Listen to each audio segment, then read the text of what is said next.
I'm here on Round Bald on Carver's Gap, right between the North Carolina-Tennessee line. Behind me, you can see the North Carolina side in the Blue Ridge Mountains. In front of me, we've got Upper East Tennessee and the Great Smoky Mountains. Now, these mountains are one of the big attractors that bring people into the area, but I'm going to show you that there's just as much to experience at the base of the mountain as there is up on the tops.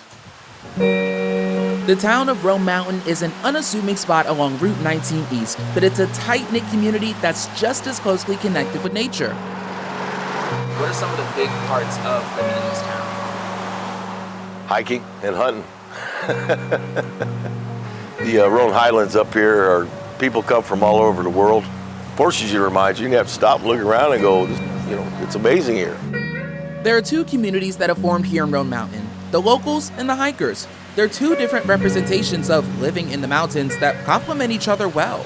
Most hikers get that community. The locals wanting to help out, wanting to get to know how your adventure and journey's going. They live vicariously through them. And there are places that these groups can join together. Spots like Mountain Harbor Bed and Breakfast. Owner David Hill and his team have worked for a decade to turn the farm into a rest and relaxation haven.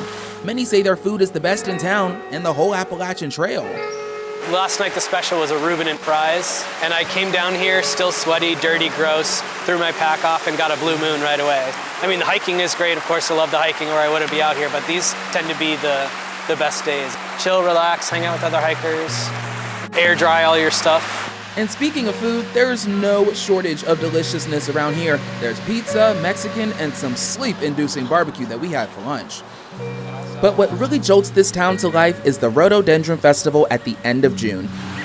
Over 100,000 attendees patronize over 100 vendors that range from fair food to art to handmade artisans set up in Roan Mountain State Park.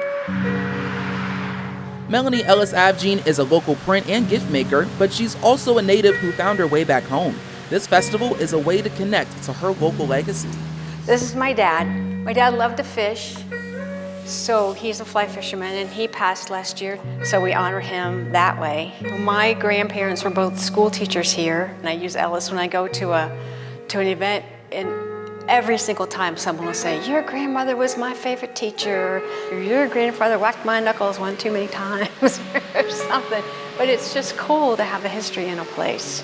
If you're trying to catch rhododendrons in bloom, it's a tight window. They bloom for a 2-week-long period at the end of June, and it's totally dependent on weather conditions. Too much heat, cold, wind, or rain could wipe them out. This year, the famous rhododendron garden at the top of Carver's Gap is closed for renovations, but that's not stopping anything. Organizers instead want to take that energy and encourage visitors to explore the rest of the park and around town where you can still see the blooms. Flowers aside, it's not hard to have a great time anywhere along the mountain. You could even beef up your experience after the festival hanging out at the Appalachian Station at 19E. They've got a lengthy beer selection, a live concert hall for entertainment, and another hostel above it.